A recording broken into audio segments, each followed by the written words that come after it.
Hello and welcome to Box Office Culture. I am your host, Tony Nunes, and we are back for the second week to talk about fall movies. If you listened last week, you heard us talk about some of the bigger releases coming out.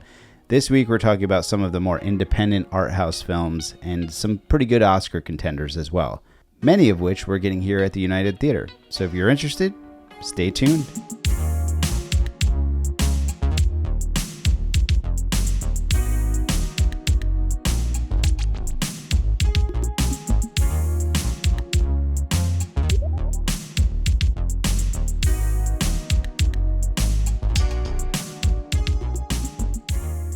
Okay, joining us again, welcome back to the show, Mr. Greg Moran.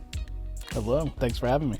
We had a great conversation last week. We talked about some of these larger films coming out, the tent poles, the sequels, the kids' movies. Standard fare. You talked a little bit about some of those movies having a similar through line. They did, yeah. And this week, we're talking about movies that have no similar through line. You can't find a list of films more different than the ones we're talking about. These are kind of all over the place, which is good. Yeah. A good thing. It is. So we have a number of films that we're going to talk about. The fun thing here is that we at the United Theater are getting all of these films. I have dates for some of them, which I'll share. The others kind of will be spread out. But I wanted to talk very quickly before we launch into talking about these specific films into how we kind of book our films here and what our kind of model is at the United for our film screenings.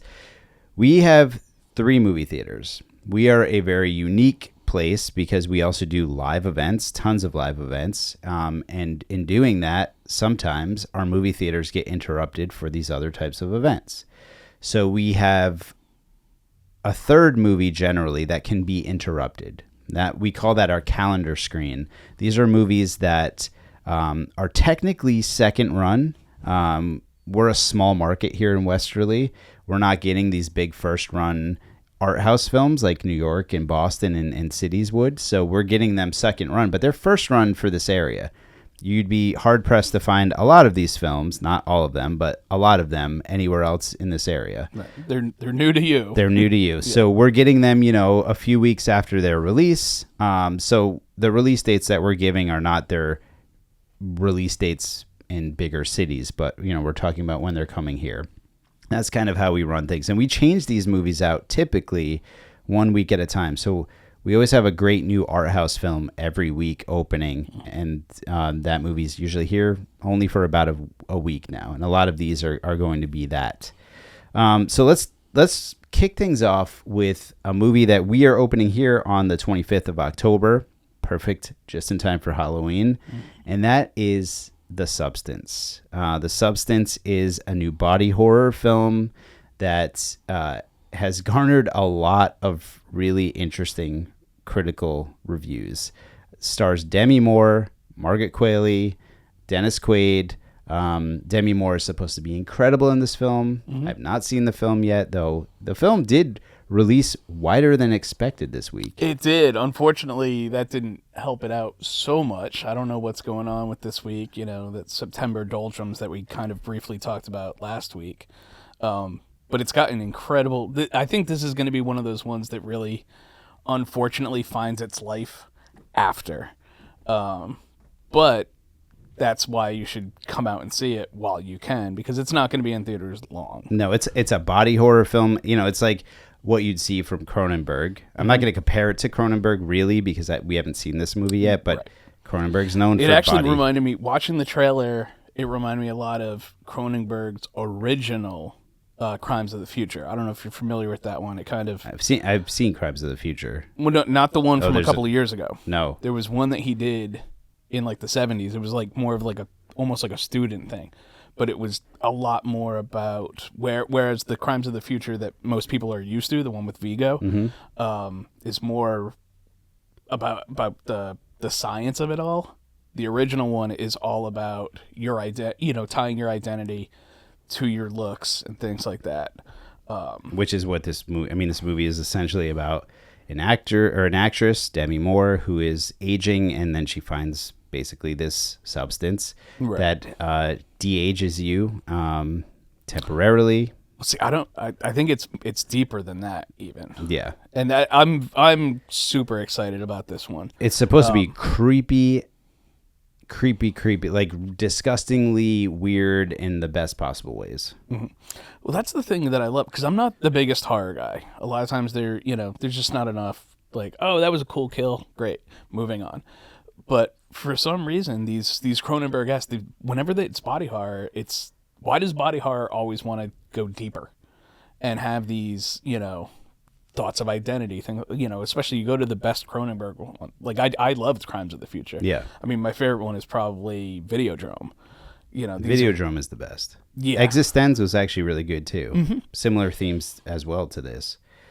But this movie, the director is Coralie Fargy. It's a French director. It did open wide, like we said. But this movie it feels like a movie that is going to find a very niche audience. Not the kind of movie you'd expect to open wide. So when we open it, which is perfect timing, just right around Halloween, I think it will find an audience. I'm excited to see it. Yeah, I mean, I think it's definitely good. I'm not going to compare it to like The Thing, but it's got that written all where it's going to be a box office dud. Oh, yeah. I think they were super.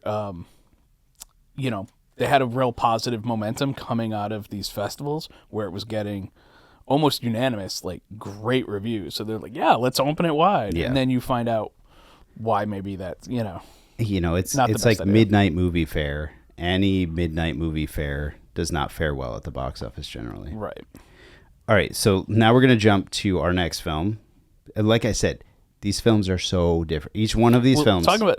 There is a through line with Substance and another one that we're going to talk about a little later. But not this one. Definitely not this one. So this one is Lee. This comes out, and not to be confused with our show producer, Mr. Lee Metzger. It's not about him. I'm sorry. This film is called Lee. We here at the United, we're opening it on November 1st. Kate Winslet is starring as Lee Miller, a World War II photographer and war correspondent for Vogue magazine. It looks like a great biopic / war film. Oscar bait. Definite Oscar bait. Kate Winslet has apparently wanted to make this movie for a very long time and could not find funding for it. And I think she produced and funded a lot of it herself. Really? Hopefully that does better for her than it's done for Kevin Costner and probably Coppola. We'll find out this weekend. Yeah, exactly. This one does look like it has a little more heart. It looks great. And I was shocked because this was kind of under my radar. I watched the trailer this morning, getting ready for this. And Andy Samberg out of nowhere. I know. Doing a serious role. Good for him trying to, broaden that horizon. There's another movie coming out, Steve McQueen's The Blitz, which I'm not sure that we're going to get that film, but that trailer just released this week as well with Saoirse Ronan. Mm-hmm. And that film is about the Blitz and about a mother trying to find her son they get separated. But Lee Miller is known for covering the Blitz during World War II. And the character in Civil War played by Kirsten Dunst, they make mention of right. Lee Miller, and she's named Lee. So there's definitely an homage there. But this movie looks really good. Yeah, like you said, it's definite Oscar bait. It's but it looks very well done. It's a story that I'm not super familiar with. So yeah, I'm definitely looking forward to catching it. Yeah, I think it has definite more universal appeal than maybe The Substance. Oh, it's sure. A little less niche. Sure. The next film, speaking of Saoirse Ronan, it's the other Saoirse Ronan movie coming out. It's The Outrun. We're getting that on November 8th. Saoirse Ronan is playing Rona. From what I can tell from the trailer, a recovering alcoholic. I don't know a lot about the plot of this because it has one of those really great trailers that doesn't give a lot away. Well, I think that's pretty much it. Is her recovery? It's kind of a different role for Saoirse, which is great. She typically plays the little squeakier clean type of role. Yeah. But it's good to see her spread her wings a little bit more because I think she's one of our best young actresses. This movie looks beautiful too. It's shot, I think, in the Orkney Islands. The cinematography looks stunning. The story itself looks heart-wrenching. Talking about recovery and the battle with alcoholism. This is based on a book. I'm not too familiar with the book, but Saoirse Ronan is an incredible actress, and she has a lot to chew on here. Definite and hopefully it can Oscar get elevated. A lot of times, when you have stories of recovery and redemption and addiction, sometimes those can veer a little too into the, tropes and everything. And let's hope that this doesn't do that. Yeah. Hopefully not. It definitely has Oscars written on this one, too. A lot of these movies that we're going to talk about, definitely Oscar buzz around a number of them. And that's what happens, after Cannes, after the Venice Film Festival, Toronto Film Festival, all of these films make their grand premieres and they get, 13-minute standing ovations, and then they're cycled through the Oscar run, which happens at the later half of the year, and that's where we are. So a lot of these could be Oscar contenders. I just love that we measure it by how many minutes long the standing ovation at Cannes You can't, though. Yeah, because Kevin Costner got like a 13-minute ovation for Horizon Part 1. How'd that work out for you, pal? Yeah, exactly. Yeah. No, I think it's just, it's like lip service by the audience. Absolutely. And that's why it's such a bizarre metric. It's such a weird metric. Yeah, Outrun, I'm excited for this movie. It just looks really well shot too. The next one is A24's release of A Different Man. This is a film I heard a lot. I think it premiered at Sundance. Tons of buzz. Again, all of these festivals, that's where the buzz starts. That's where the Oscar talk happens. Right. I don't know if this one is going to be a real Oscar contender or not until I actually see it. Maybe for makeup. I mean, the effects in it, the makeup looks fantastic. The makeup does, but I don't know a ton about this movie. I know that it stars what's his name? Sebastian Stan. Adam Pearson, and I forget the third. Yeah, and so Sebastian Stan, and I might be getting this wrong.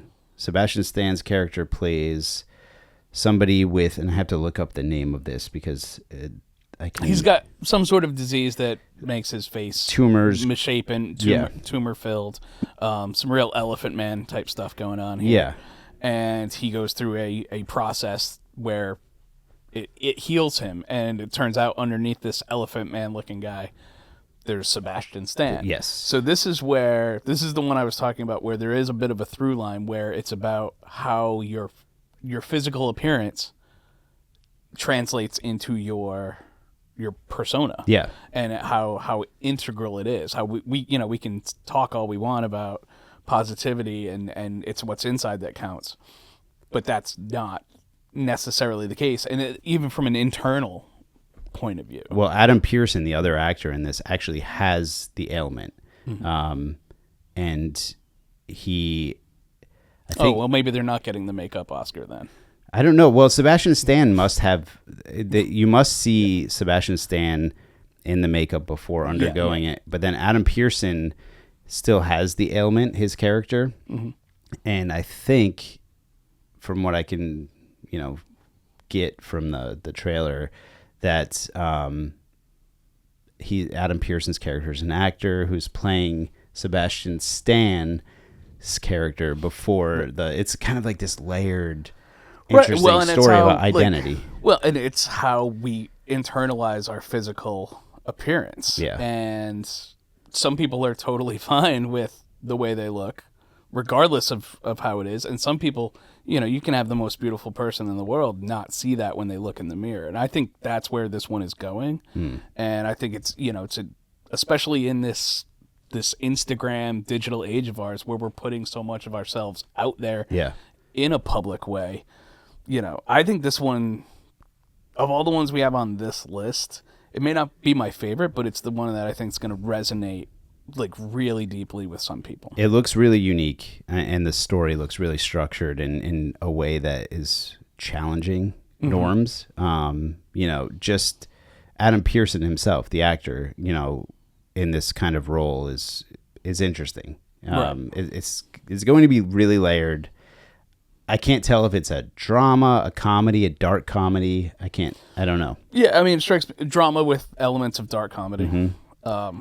Like I said, I think some people are going to be really, really moved by this one. Yeah, it might not be necessarily Oscar bait. It might be. It might Who be knows? though. I mean, this could be the next like Poor Things, where when you first look at it, you're like, this is going to be too weird, too out there. Yeah. And then the next thing you know, it's winning all of the awards. It could be. All right. The next movie, I think, will definitely be nominated for a number of awards. And that movie is Conclave. It's the Oscars love a good Pope movie. Yeah. Well, yeah, but I mean, just looking at the trailer, I mean, this is definitely one of those prestige. Definitely. We're bringing in Rafe. We're bringing in Lithgow. Yeah. We're bringing in all these guys. We're bringing in Isabella Rossellini. Yeah. Yeah.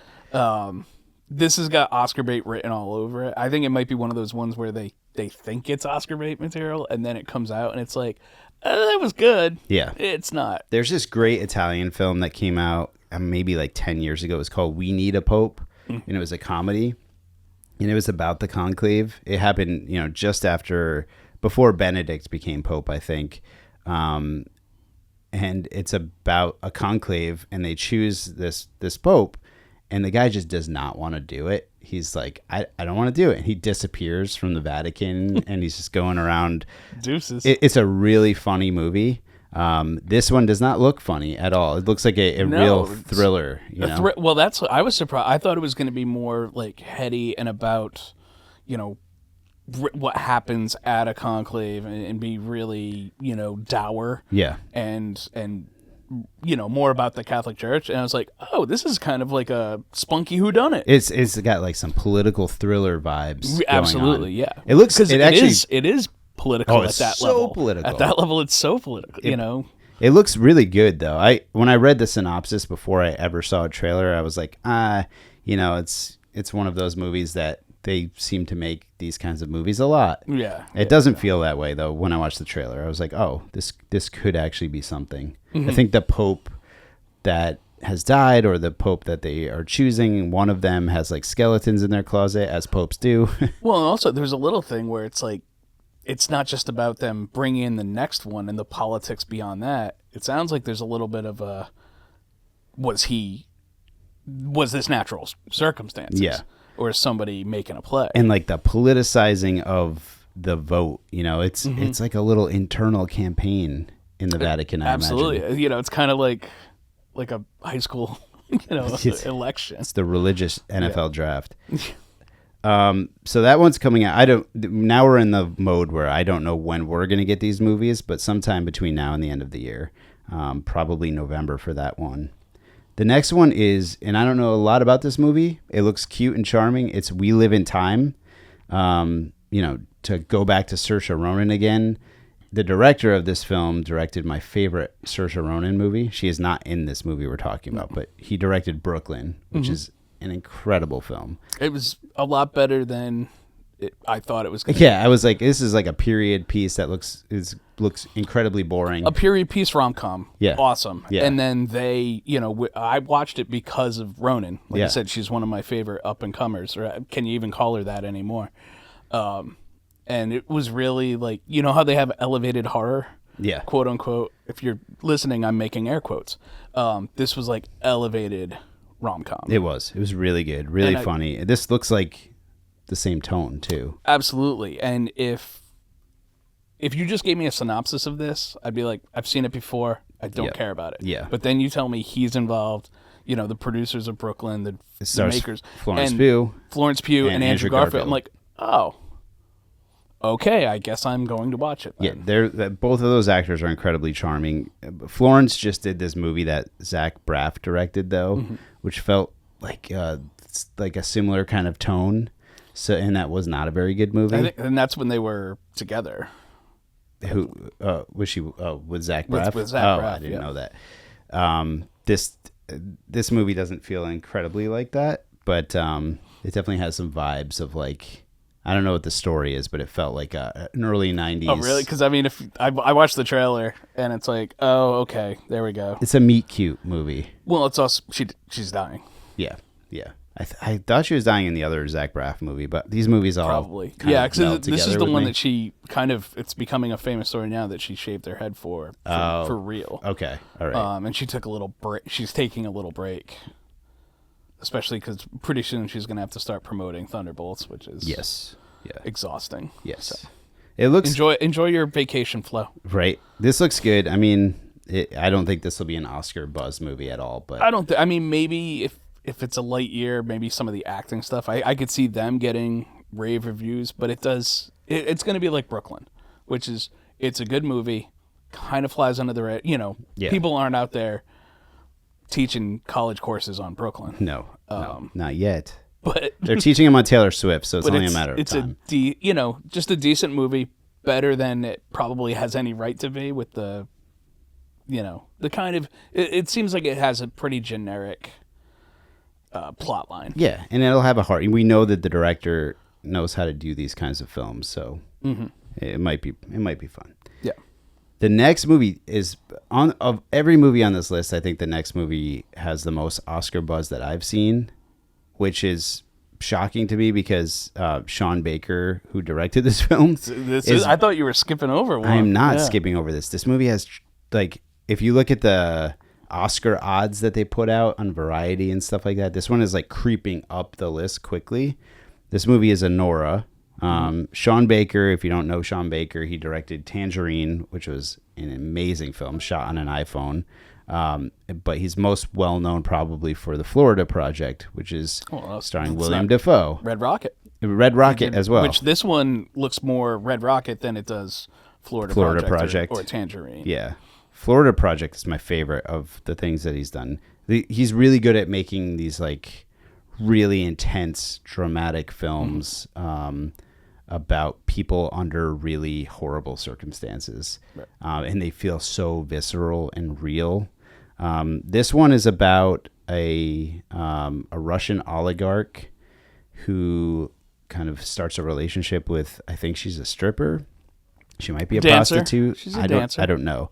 And it just kind of spirals out of control from what it looks like, as these things are wont to do. Yeah. Definitely looks like an intense movie. I think the trailer looked good. I'm interested in this just because of Sean Baker.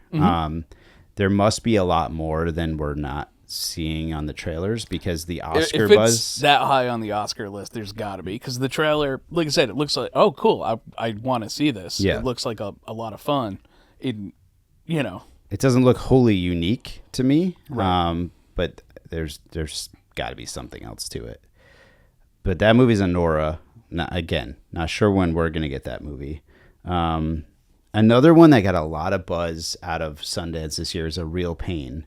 So that's the one I thought you were. Yeah, okay. Yeah. Jesse Eisenberg directed this movie. Jesse Eisenberg stars in this movie alongside Kieran Culkin. Kieran Culkin must be a crazy fun actor to work with. He was actually going to take a break of his own until he got this script after Succession. Okay. But he loved it so much, and then I think Eisenberg put the hard sell on him to get him in this movie. Like, this was written for you. This is you and I, and it looks. They have great chemistry, which is weird because they have such different temperaments. Right. Kieran Culkin, but I think they're supposed to. They're supposed to be an odd couple. They pairing. Are, yeah. And they're like cousins who go to Poland, and I think they're doing like an exploration of their family, and I believe their grandmother just died in the film, and they're so they're doing this kind of pilgrimage to Poland, some sort of inciting incident. Yeah, to learn more about their roots, but they're like you said, they're an odd couple, and I guess the interplay between them is really, really dynamic, and that's what makes this movie kind of like Darjeeling Limited with a more dour palette. Yeah. Exactly. Kieran Culkin is actually incredible, though. I mean, this one looks really good. Eisenberg can be kind of hit or miss for me, for sure. I think he's got a ton of talent, but sometimes it just doesn't come through. It doesn't hit me. Has he directed before? Do you know? No, I believe this is his first. His definitely first feature. Wow. All right. So, but I mean, it looks solid. It does look solid. And hopefully he's kind of taken that. Jonah Hill talks a lot about, he's like, yeah, I'll do a Scorsese movie for scale because I'm there to learn so that I can further my career as a filmmaker and as a director. Yeah. I mean, Jesse Eisenberg has worked with a ton of luminaries. Hopefully he was, not just sitting in his trailer playing video games, but watching these guys David Fincher at work. Yeah. Exactly. Yeah, this one looks good. I think this one is releasing around December, so we may get it in December. It might veer into January for us. But this one also has very big Oscar buzz for both actors, at least. Yeah. Which we'll see if they kind of hurt each other, because is one going to be lead, one going to be support? It looks like it's very much a balanced approach. Remember when Judas and the Black Messiah came out, and they were both nominated, and it kind of like split the vote because it's like this is both of their films. Yeah.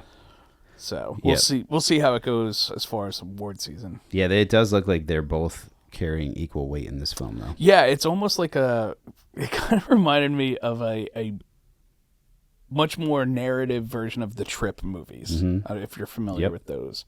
I mean, those ones are obviously just a reason for those two guys to get together and do their impersonations. Yeah.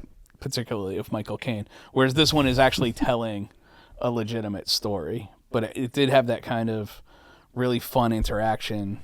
I mean, we've only seen a short trailer. Yeah. But the chemistry between those two guys looks really good. Yeah. Do you have a Michael Caine impression? I do not. Tony, do you? No, I was about to launch into one, but I held back. It seems like a bad idea. Fair enough. It was a Batman You thing. shouldn't have said anything, Lee, then maybe he would have done it. Yeah, sorry. He was just going to say some men want to watch the world burn. With the little You're only supposed to blow the bloody doors off. Something like that? Something like that, yeah. No, fair enough. No. Just doing my due diligence. Geez, yeah, nice Getting try. us off track. Nice You're try. doing fantastic. Way to go. Thank you. We were doing pretty good. The last 3 movies on our list are probably not going to come out until January. We won't get them until after the new year. One of them comes out on Christmas Day, and it seems like a weird Christmas Day. It's a very weird Christmas movie. Counter programming. It's another A24 film, and Nicole Kidman starring. You probably have heard of this movie if you're into movies. There's a little buzz around it. It's called Baby Girl. Who else is in this movie? Harris Dickinson. Harris Dickinson from Iron Claw and Triangle of Sadness. Okay, so and then I think Antonio Banderas. All I know about this movie is it's like a older, powerful woman, young intern man relationship thing. Yep. And there's a lot of sex in it, and Nicole Kidman got very naked in this movie. And that's sad. And didn't know that. Talked about how it was like the most vulnerable movie, and she was really scared of audiences watching it when it premiered. And I mean, which is weird for her because she has a history of the performances like this. Yeah, Eyes Wide Shut. Eyes Wide Shut. What was it? Birthday Girl? Yeah, To Die For. Yeah. Tons of these kinds of movies, but apparently this is like the most she's ever done.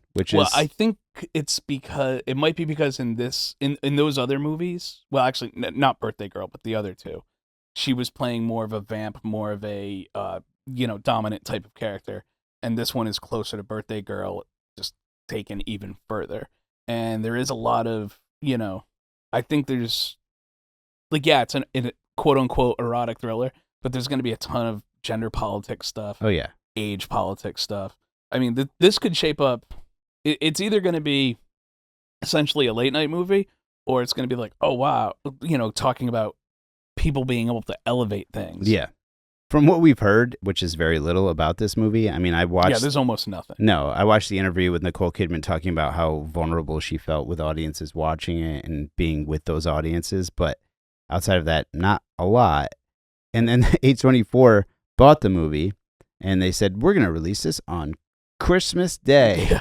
A very unlikely... Well, and it's weird that there's not even a trailer because... I mean, it's not Christmas Day isn't too far off. Not far. And it's premiered. I believe it premiered at TIFF. Yeah, and it's definitely played. Yeah, it played Venice. I'm not sure where else it played, but I thought we'd have at least a teaser or something by now, but I can't find anything. And like this one could be an Oscar buzz movie too, but I don't know until I see something. I can't. I don't know if it's gonna. I don't know if it'll be an Oscar. Because Nicole Kidman is a legend. I love Nicole Kidman. She's yeah. doing a lot of television right now. What's that show, Lee, with the dance number where everybody's dancing in the opening credits?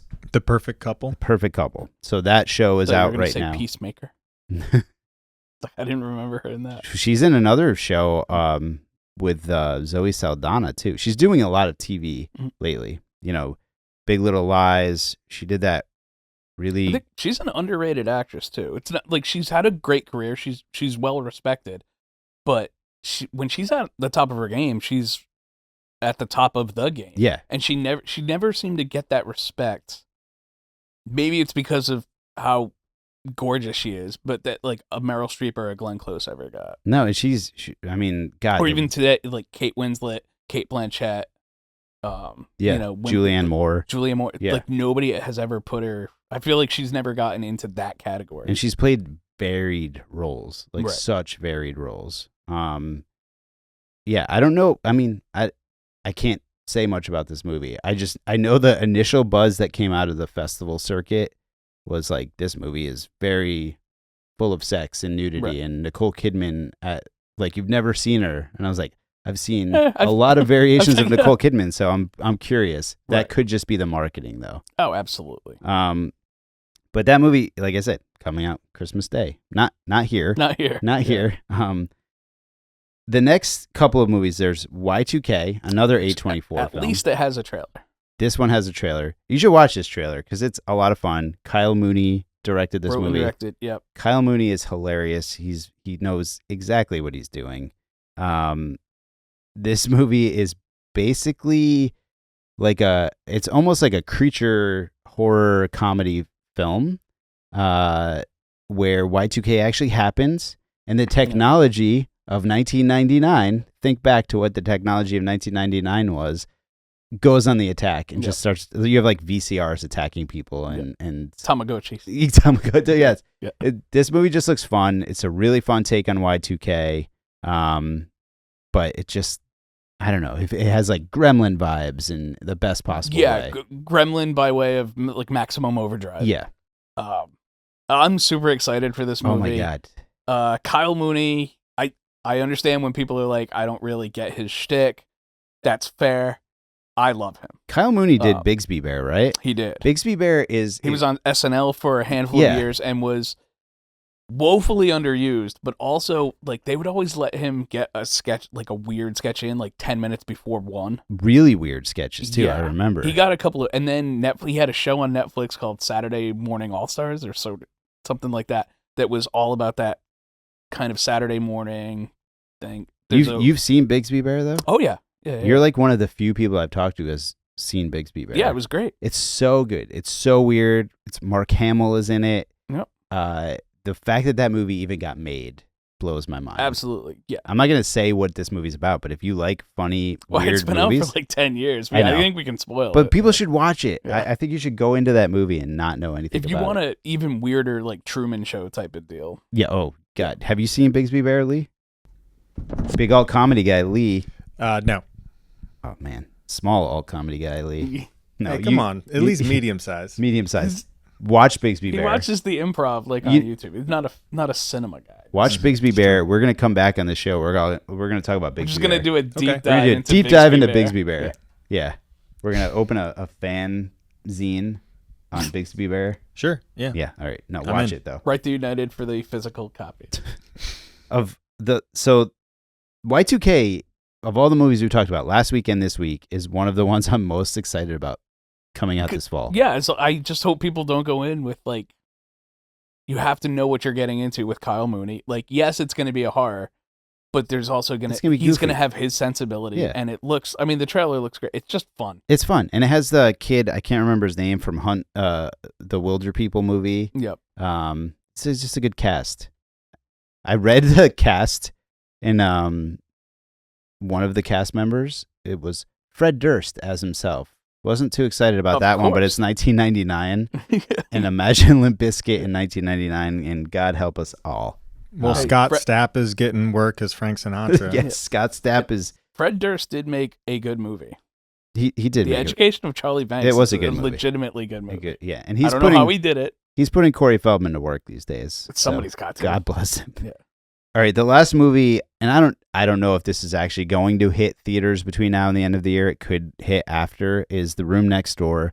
Another movie we don't know much about. There is a teaser. There is a teaser, but it says nothing. And the funniest part about this is that it's being billed as Pedro Almodovar's first movie in English, and there's not a single word in the teaser.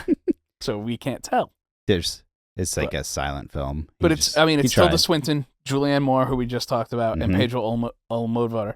So I'm gonna watch it. Yeah, it's and gonna like be great. the trailer, the teaser, whatever it was, doesn't tell nothing much of anything at all. Yeah, but Almodovar is one of the best auteurs working Absolutely.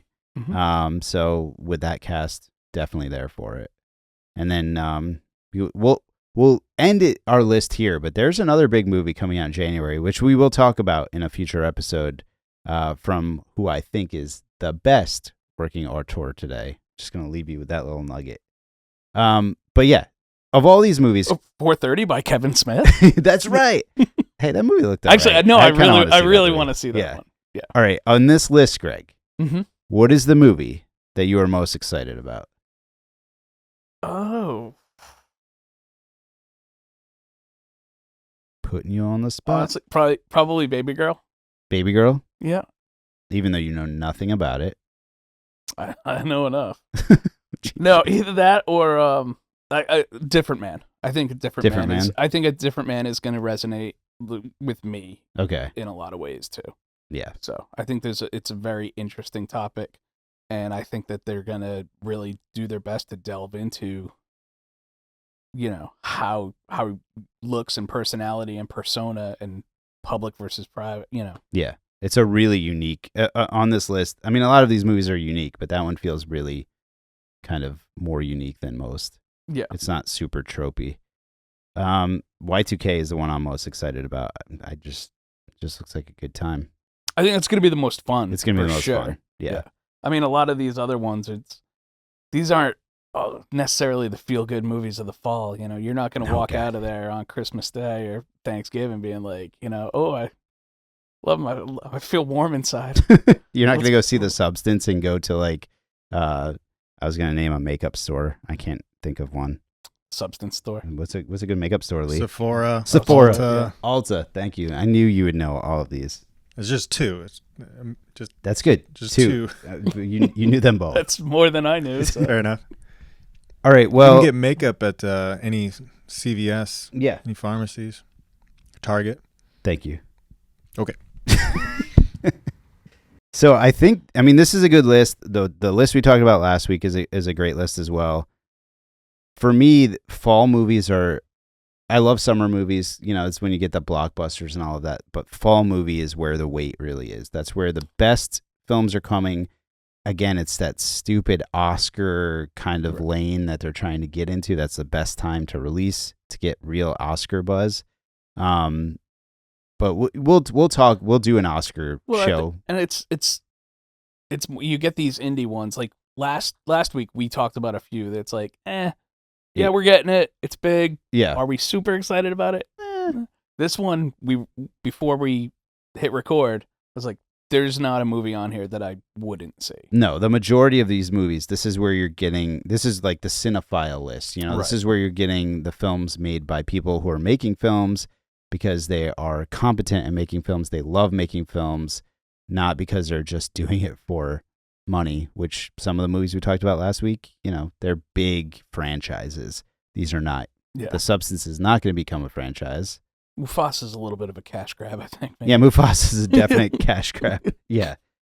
All right. Well, it's going to be an interesting fall, regardless of what happens with, box office numbers and whatnot. But I think there's a good crop of movies.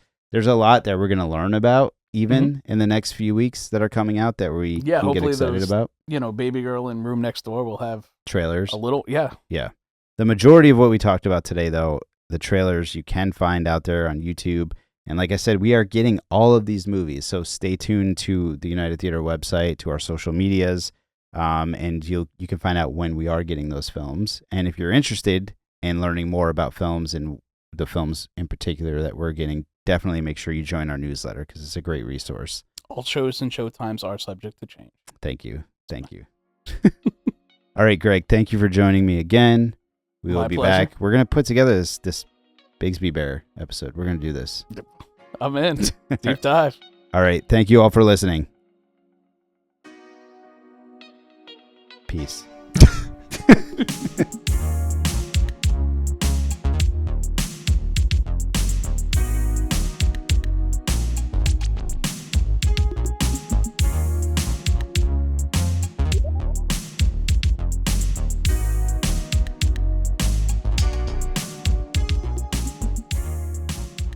Thanks for tuning in to the United Theater Podcast Network. If you enjoyed this episode, we encourage you to subscribe to our show so you never miss an episode.